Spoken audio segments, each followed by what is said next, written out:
It was just another Tuesday night for Officer Blake when everything went wrong. He had been working the night shift for 3 years now, and he thought he had seen it all.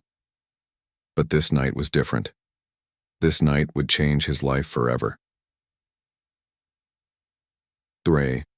Radio crackled to life around 11:30 p.m.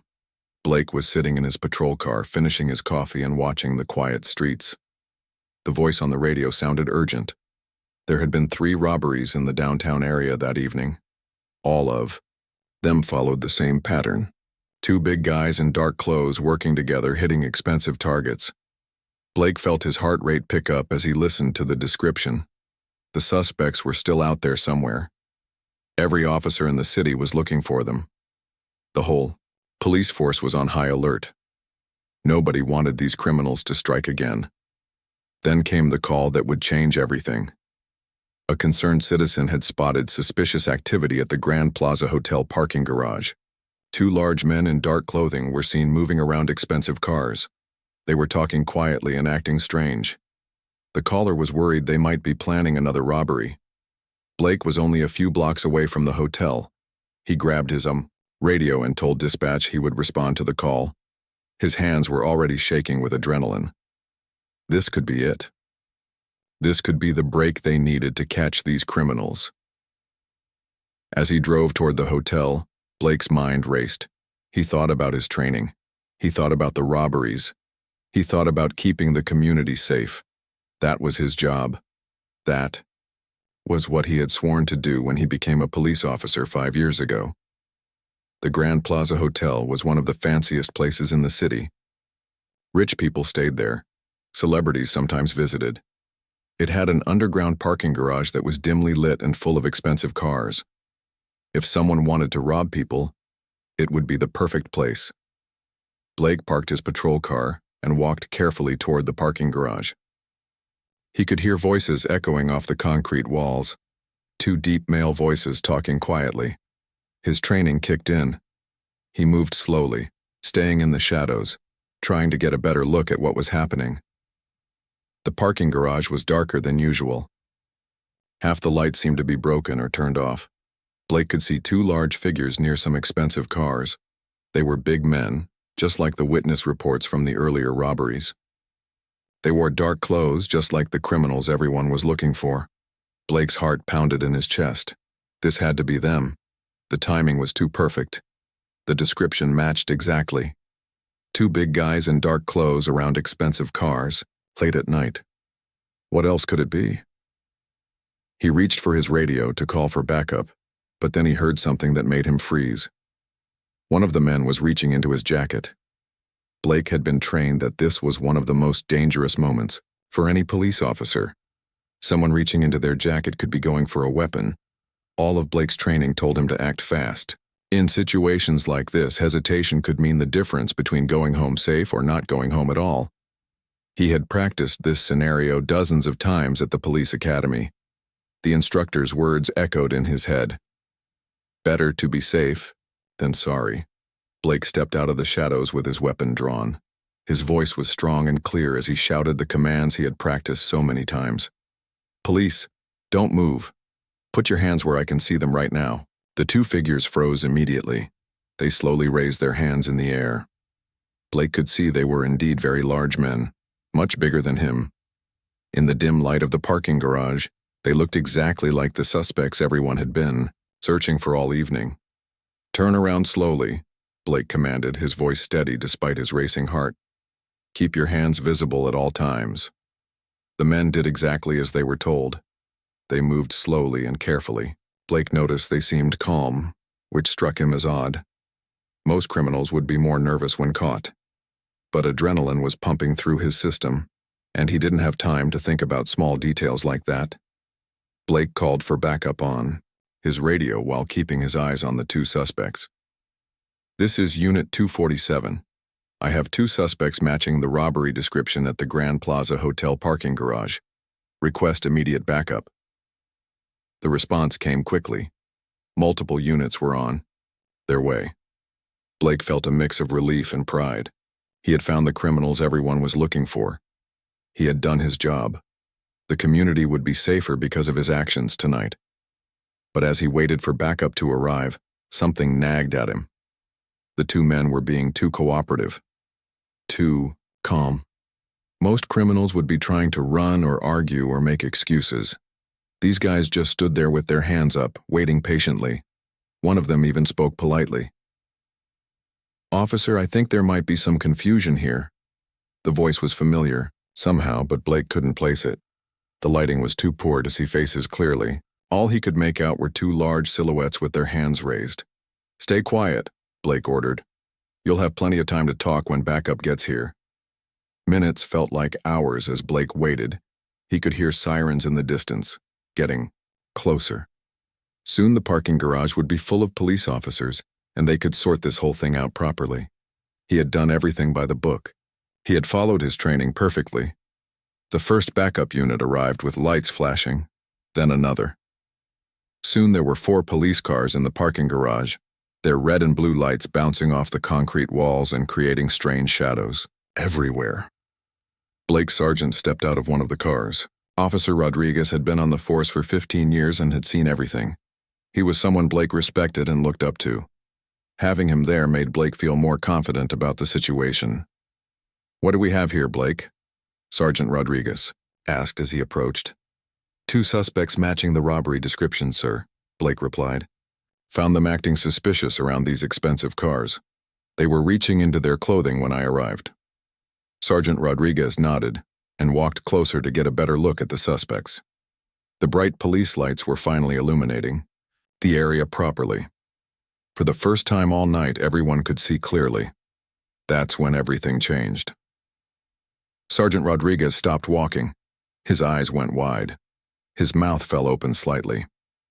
He looked back at Blake, then at the 2 men with their hands still raised, then back at Blake again. "Blake," he said quietly, "do you know who these men are?" Blake looked confused. "The robbery suspects, sir?" Other officers were gathering around now. Some of them were starting to whisper to each other. A few were pulling out their phones. Blake could see expressions of shock and disbelief on their faces, but he didn't understand why. The 2 men were still standing with their hands up, being completely cooperative. Now that the area was properly lit, Blake could finally see their faces clearly. And that's when his world came crashing down. He recognized them instantly. Everyone in America would recognize them. These weren't criminals at all. These were 2 of the most famous people in the world. 2 men known for their kindness, their charity work, and their support of police officers everywhere. Blake felt his stomach drop to his feet. His hands started shaking. The weapon he was holding suddenly felt like it weighed 1,000 pounds. He had just drawn his gun on 2 innocent celebrities who were probably just having a private meeting. The bigger of the 2 men, the one who looked like he could pick up a car, smiled gently. "It's okay, officer, we understand you were just doing your job." The other man, equally famous and equally kind, nodded in agreement. "No hard feelings at all. We know you guys have a tough job to do." But Blake didn't feel okay. He felt like the worst police officer in the history of law enforcement. He had pointed his weapon at 2 men who spent their free time visiting children in hospitals and raising money for police charities. 2 men who had never hurt anyone in their entire lives. Sergeant Rodriguez quickly took control of the situation. He spoke quietly to the 2 celebrities, apologizing repeatedly. Other officers were securing the scene and making sure no media had arrived yet. Everyone knew this could become a huge problem if it wasn't handled carefully. Blake holstered his weapon with shaking hands. He wanted to disappear. He wanted to go back in time and make different choices. He wanted to be anywhere else in the world except standing in that parking garage, facing the consequences of his mistake. The worst part was that he had followed all his training correctly. He had done everything the way he was supposed to do it, but somehow that didn't make him feel any better about what had just happened. As more officers arrived and the situation became more complex, Blake realized that his life as a police officer would never be the same again. This one moment, this one decision would follow him for the rest of his career. He looked at the 2 famous men, still being polite and understanding despite everything that had happened. They were handling this situation with more grace than he was, and that made him feel even worse about the whole thing. The night that started like any other had become the night that would change everything. And Blake knew that tomorrow, when the sun came up, he would have to face the consequences of pointing his gun at two of America's most beloved celebrities. The bright police lights lit up the parking garage like it was daytime. Blake stood there, still holding his weapon, watching as more and more officers arrived. The sirens had stopped, but the flashing red and blue lights kept spinning, creating a light show on the concrete walls. Blake could see his fellow officers whispering to each other. Some were pointing, others were shaking their heads in disbelief. A few were trying not to laugh, but not in a mean way. More like they couldn't believe what they were seeing. Sergeant Rodriguez walked slowly toward the two men who still had their hands raised. Blake watched his boss's face change from serious to shocked to almost embarrassed. Rodriguez had been a cop for 15 years.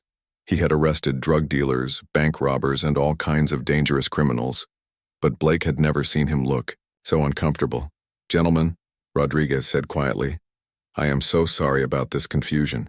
You can put your hands down now." The taller of the two men, the one who looked like he could bench press a truck, slowly lowered his hands. He had a big smile on his face, the kind of smile that made you feel better even when everything was going wrong. "No problem at all, Sergeant," he said in that voice that millions of people knew from movies and wrestling shows. "Your officer here was just doing his job. We completely understand." Blake felt his heart sink even deeper. Here was this famous man, this guy who could probably sue the entire police department and win. And he was being nicer than most regular people Blake dealt with every day. The other celebrity, the one known for his military-style haircut and his catchphrase that kids everywhere love to repeat, nodded in agreement. "We know you guys have one of the toughest jobs in the world.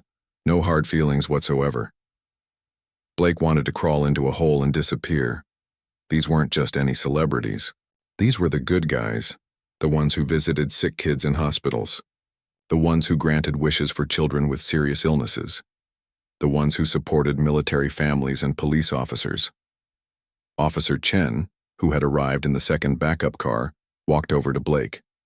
Chen had been Blake's partner for 2 years, and they had been through some crazy situations together. But Chen looked at Blake now like he had never seen him before. "Dude," Chen whispered, "do you have any idea what just happened?" Blake nodded slowly. He was starting to understand exactly what had happened, and it was worse than he had imagined. More officers kept arriving. Word was spreading fast on the police radio. Soon there were 8 patrol cars in the parking garage. Officers were getting out and walking over to see what all the fuss was about. When they saw who the suspects were, their reactions were all the same. Shock, disbelief, and then worried looks at Blake. Lieutenant Hayes showed up next. She was the watch commander, and when she got called to a scene, it meant something big was happening. Hayes was tough but fair. She had worked her way up through the ranks and earned everyone's respect. When she saw the 2 celebrities standing in the parking garage, she closed her eyes and took a deep breath. "Rodriguez," she called out. "What exactly is the situation here?" Sergeant Rodriguez walked over to brief his boss. Blake couldn't hear everything they were saying, but he could see Lieutenant Hayes's face getting more and more serious as Rodriguez explained what had happened. Meanwhile, the 2 celebrities were being incredibly cool about the whole thing. They were talking with the other officers, taking pictures, and acting like this was just a normal Tuesday night for them. Blake watched in amazement as the bigger guy talked about his latest movie and his workout routine. The other one was discussing his charity work and asking the officers about their families. Officer Williams, who had been on the force for 10 years, came over to Blake. Williams was known for being straight with people, never sugarcoating anything. "Blake, my friend," Williams said quietly, "you are either the unluckiest cop in the city or you just made the biggest mistake of your career. Maybe both." Blake knew Williams was right. He looked around the parking garage at all the officers, all the flashing lights, and the 2 famous men who were handling this situation better than he was. This was not how he had imagined his night going. Lieutenant Hayes finished talking with Rodriguez and walked over to Blake. Her expression was serious but not angry. Blake had always respected Hayes because she was fair and tried to see all sides of every situation. "Blake," she said, I need you to tell me exactly what happened here tonight. Start from the beginning, and don't leave anything out." Blake took a deep breath and started explaining. He told her about the radio call. He described the suspicious activity report. He explained how the description matched the robbery suspects everyone was looking for. He talked about the dim lighting and how he couldn't see clearly. As Blake told his story, Lieutenant Hayes listened carefully. She nodded at certain parts and asked questions at others. Blake could tell she was trying to understand how this whole mix-up had happened. "So you followed standard procedure based on the information you had," Hayes said when Blake finished his explanation. "Is that correct?" "Yes, ma'am," Blake replied. "I did everything exactly like we were trained to do." Hayes nodded. "That's what I figured. This is what we call an unfortunate case of being in the wrong place at the wrong time." But Blake didn't feel any better. Even if he had followed procedure, even if he had done everything right according to his training, he still felt terrible about what had happened. The bigger celebrity walked over to where Blake and Lieutenant Hayes were talking. Up close, he was even more impressive than he looked on TV. He was huge, but his eyes were kind and his smile was genuine. "Officer," he said to Blake, "I want you to know that you have nothing to apologize for. You saw something suspicious. You responded appropriately and you kept everyone safe. That's exactly what a good police officer should do." Blake looked up at this famous man who was trying to make him feel better about pointing a gun at him. "Sir, I am so sorry about this whole thing. I never meant for any of this to happen." The celebrity put a big hand on Blake's shoulder. "Son, I've been in this business long enough to know that life is full of misunderstandings. What matters is how we handle them, and you've handled this like a professional." The other celebrity joined the conversation. "We were just meeting about our charity work," he explained. "We're planning an event to raise money for families of police officers who were injured in the line of duty. We picked this hotel because it's quiet and private." Blake felt even worse. Not only had he pointed his weapon at two innocent people, but they were meeting to help police families.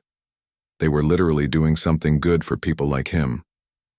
Officer Martinez, who had just arrived on the scene, walked over with a concerned look on his face.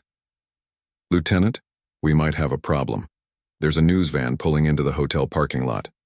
Everyone turned to look. Sure enough, a white van with a TV station logo was driving toward the parking garage.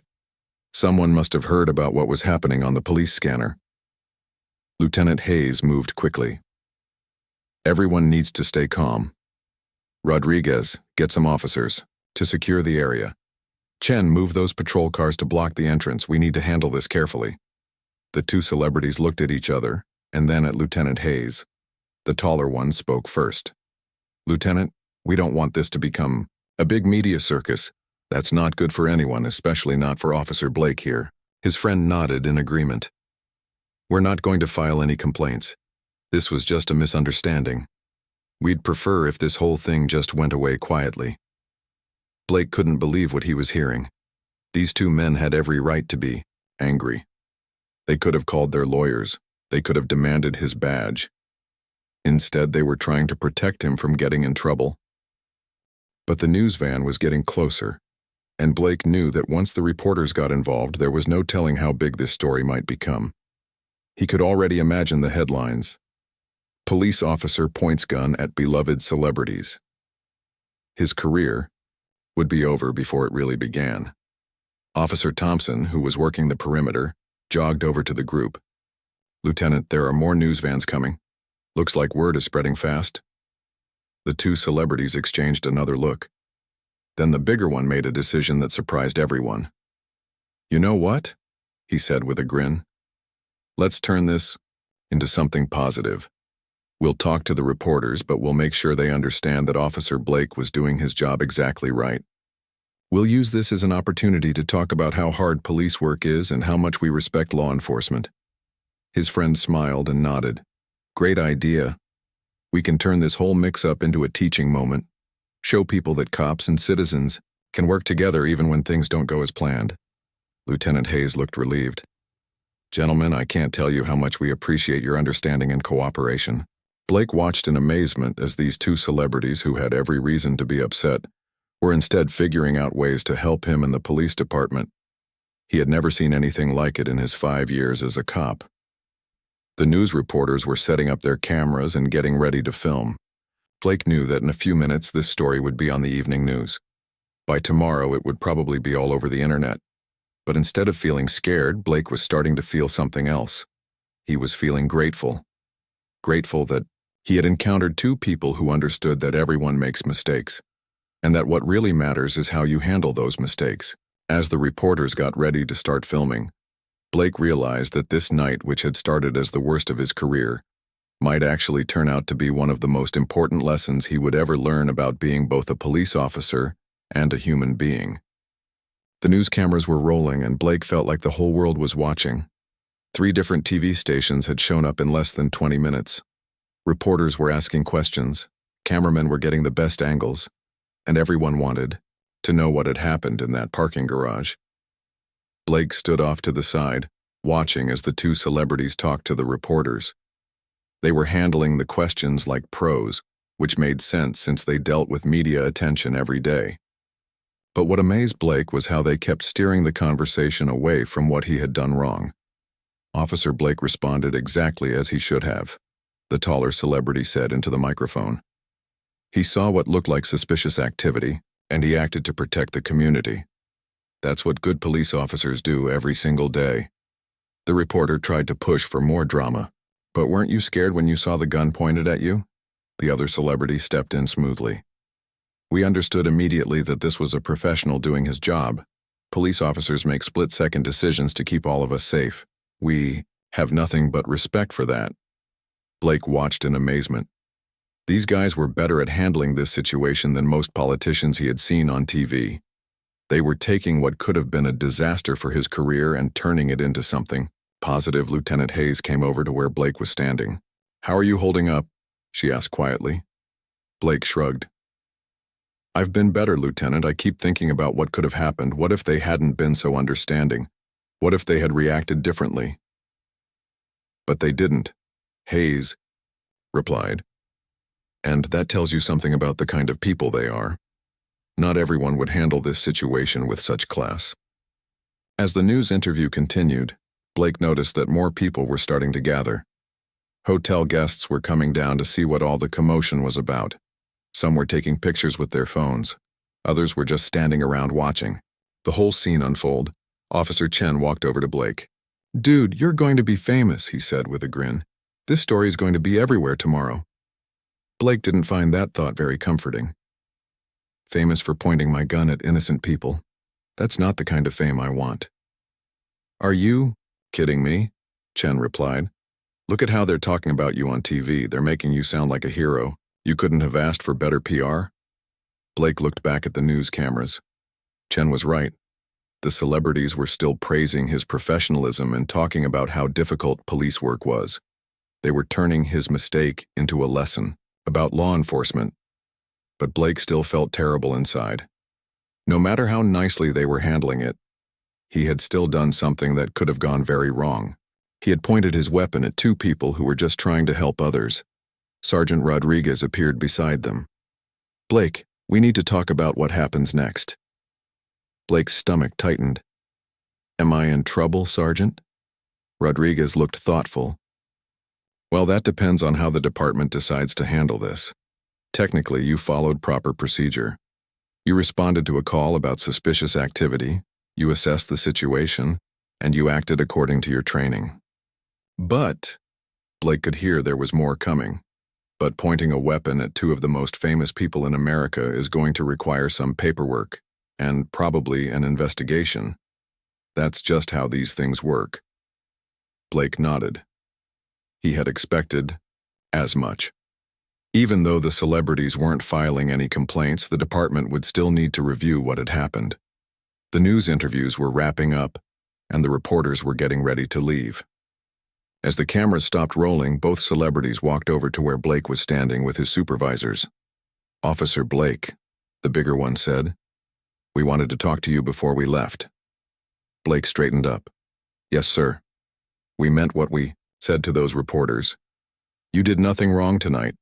You saw something that looked suspicious and you responded appropriately. That's exactly what we want our police officers to do. The other celebrity nodded. We've been thinking about this situation, and we have an idea. We'd like to invite you to be part of our charity event next month. Blake looked confused. Your charity event? The one we were planning when all this happened, the first celebrity explained. We're raising money for families of police officers who were injured on the duty. We think having you there would send a great message about community and law enforcement working together. Blake couldn't believe what he was hearing. You want me to be part of your charity event? After what happened tonight? Especially after what happened tonight, the second celebrity said with a smile. You represent everything good about police work. You're dedicated, you're professional, and you care about keeping people safe. Lieutenant Hayes looked impressed. Gentlemen, that's very generous of you. It's not generous, the taller celebrity replied. It's the right thing to do. Officer Blake here is going to face some tough questions in the coming days. People are going to judge him based on headlines and social media posts. We want to make sure everyone knows the truth about what kind of officer he is. Blake felt emotional. These two men had every reason to be angry with him, but instead they were trying to help his career. It was more kindness than he felt he deserved. News vans were starting to leave, but Blake knew this was just the beginning. By morning, this story would be on every news website and social media platform. His name and face would be everywhere. Officer Williams came over to the group. Blake, the lieutenant wants to see you in her office first thing tomorrow morning. There's going to be a formal review of what happened tonight. Blake's heart sank. A formal review meant paperwork, interviews, and possibly disciplinary action. Even if he had followed procedure, the department would need to make sure everything was handled properly. The two celebrities overheard the conversation. Lieutenant, the bigger one said, we want to make sure the department knows we have no complaints about Officer Blake's actions tonight. In fact, we plan to write a letter commending his professionalism. We'll also be available if you need us to make any official statements, the other one added. We want to help in any way we can. Lieutenant Hayes looked relieved. That would be extremely helpful. Thank you both. As the celebrities prepared to leave, they each shook hands with Blake. Remember, the taller one said, you did your job tonight. Don't let anyone tell you otherwise. Blake watched them walk away, still amazed by how they had handled the entire situation. He had never met anyone famous before tonight, and he certainly hadn't expected them to be so down-to-earth and understanding.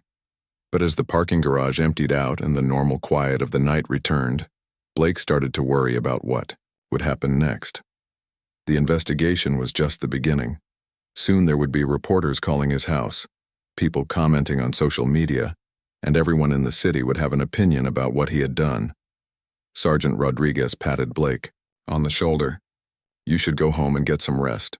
Tomorrow is going to be a long day. Blake nodded, but he doubted he would get much sleep. His mind was racing with thoughts about the investigation, the media attention, and how this would affect his career He drove home. Blake's phone started buzzing with text messages. Word was already spreading among his fellow officers.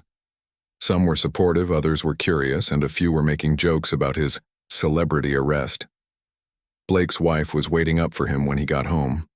She had seen the news story online and was worried about how this would affect their family. The whole internet is talking about it, she said as Blake sat down at the kitchen table. Some people are saying you did the right thing. Others are criticizing the police department. Blake put his head in his hands. I just want this whole thing to go away. But it's not going away, his wife replied gently. So we need to figure out how to deal with it. She was right, of course. This story was going to follow Blake for the rest of his career. Every time someone Googled his name, this incident would come up. Every time he applied for a promotion or a new position, this would be part of his record. Blake spent the rest of the night reading news articles and social media comments about what had happened. The reactions were mixed. Some people praised him for doing his job and keeping the community safe. Others criticized him for being too quick to draw his weapon. The celebrities had been true to their word. In every interview and statement, they defended Blake's actions and praised his professionalism. They were using their fame and influence to protect a police officer they had just met. As the sun started to rise, Blake realized that his life had changed forever in that parking garage. Whether for better or worse, he would always be known as the cop who pointed his gun at two beloved celebrities. But maybe, with their help and support, he could turn this mistake into something positive. Maybe he could use this experience to become a better officer and help bridge the gap between police and the community. The investigation would determine his immediate future, but Blake was starting to realize that the most important thing was how he handled this situation going forward.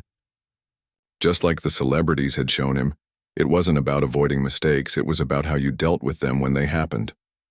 Tomorrow would bring new challenges, but tonight had taught Blake something valuable about character, forgiveness, and the kind of person he wanted to be. 3 months had passed since that night in the parking garage, and Blake's life had changed in ways he never could have imagined. The investigation was finally over, and he was cleared of any wrongdoing.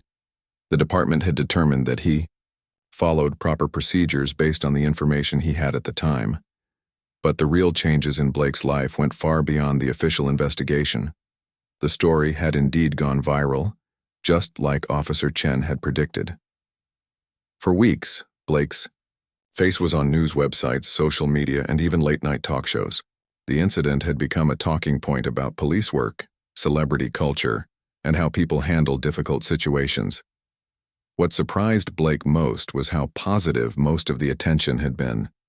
The two celebrities had kept their promise and used their influence to tell the real story. In every interview, every social media post, and every public appearance, they defended Blake and praised his professionalism.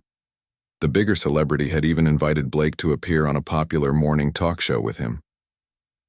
Blake was nervous about being on television, but the experience turned out to be amazing. The host asked fair questions, and Blake was able to explain his side of the story to millions of viewers. "People need to understand," Blake had said during the interview, "that police officers make split-second decisions based on the information we have.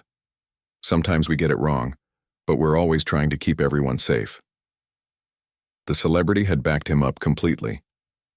"Officer Blake did exactly what I would want any police officer to do in that situation. He saw something suspicious, he responded appropriately, and he kept everyone safe. That's what heroes do." After that TV appearance, Blake started getting letters from people all over the country. Some were from fellow police officers who shared their own stories of difficult situations.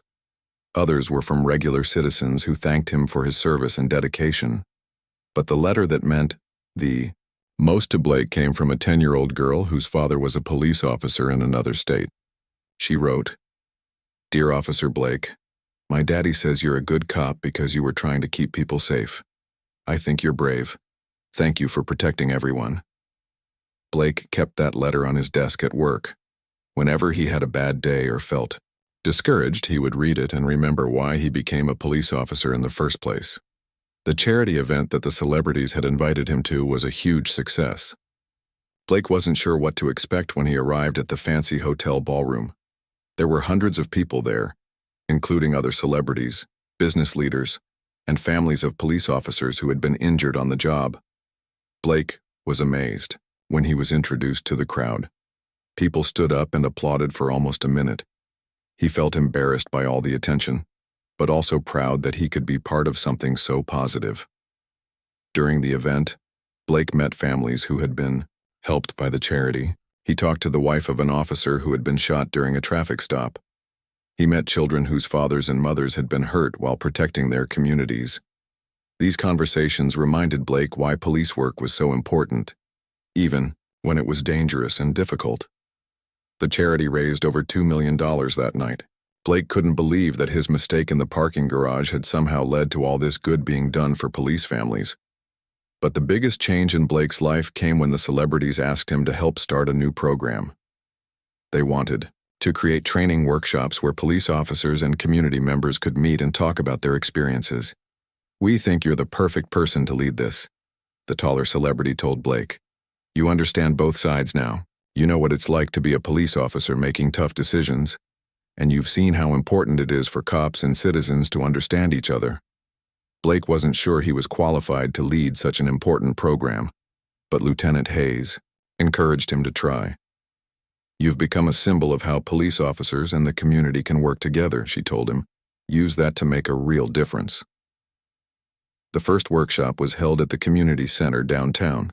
Blake was nervous as he stood in front of 30 people, half police officers and half regular citizens. He had prepared notes, but when he started talking, he decided to just speak from his heart. "3 months ago, I made a mistake," Blake began. "I pointed my weapon at 2 innocent people who were trying to help others. It was the worst moment of my career, and I thought my life was over." The room was completely quiet. Blake could see that everyone was listening carefully. "But those 2 men showed me something amazing that night. They showed me that mistakes don't have to define us.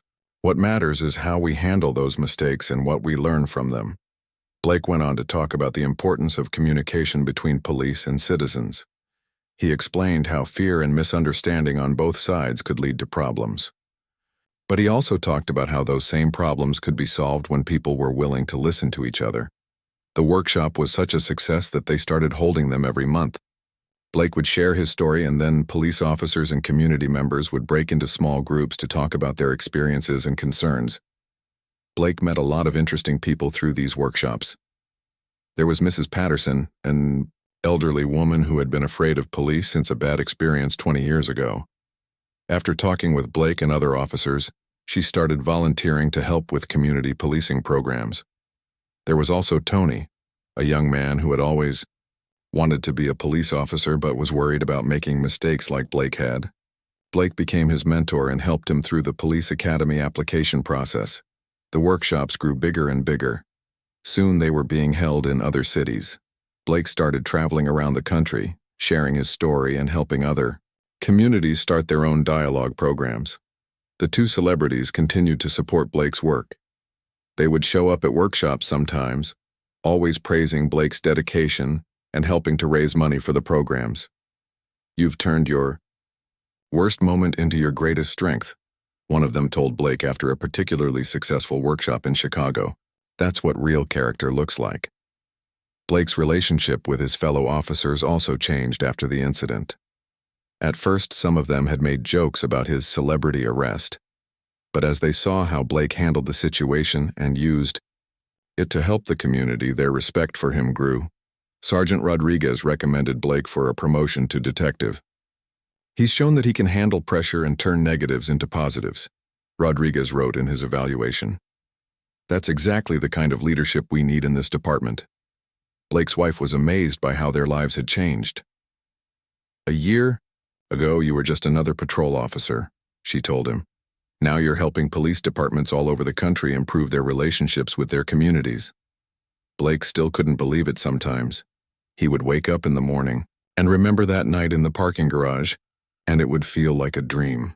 But then he would get dressed and go to work, knowing that he had the chance to make a real difference. The program Blake started had helped dozens of communities improve their police-citizen relationships. Crime rates had gone down in several cities that implemented the workshops. More importantly, trust between police and citizens was growing. Blake received an award from the mayor for his community service work. As he stood at the podium accepting the award, he looked out at the audience and saw the 2 celebrities who had started it all. They were smiling and applauding, looking proud of what Blake had accomplished. "None of this would have been possible without 2 very special people," Blake said during his acceptance speech. "They showed me that our worst moments can become our greatest opportunities if we're willing to learn and grow from them." After the ceremony, Blake had a chance to talk privately with the celebrities. "I still can't believe how much my life has changed since that night," he told them. "We can," the bigger one replied with a grin. "We saw something special in you that night. You were just a good cop trying to do his job, but the way you handled everything afterward showed us who you really are." His friend nodded. "You could have hidden from the situation, made excuses, or blamed others. Instead, you used it to help people. That's what heroes do." Blake didn't feel like a hero, but he was grateful for the opportunity to make a positive impact. The incident that had almost ended his career had instead given him a purpose he never knew he was looking for. Years later, when Blake looked back on that night in the parking garage, He no longer felt embarrassed or ashamed. Instead, he felt grateful. That one moment of confusion and fear had led to years of meaningful work helping police officers and citizens understand each other better. The two celebrities had taught him that mistakes are not the end of the story. They're just the beginning of a new chapter. And sometimes, if you're lucky and you handle things right, that new chapter can be better than anything you ever imagined. Blake's story became a reminder that in our worst moments we have the opportunity to discover our best selves. All it takes is the courage to face our mistakes, learn from them, and use them to help others. That night in the parking garage had changed 3 lives forever, but it had also changed countless other lives through the work that followed. And that, Blake realized, was the real miracle of the whole situation.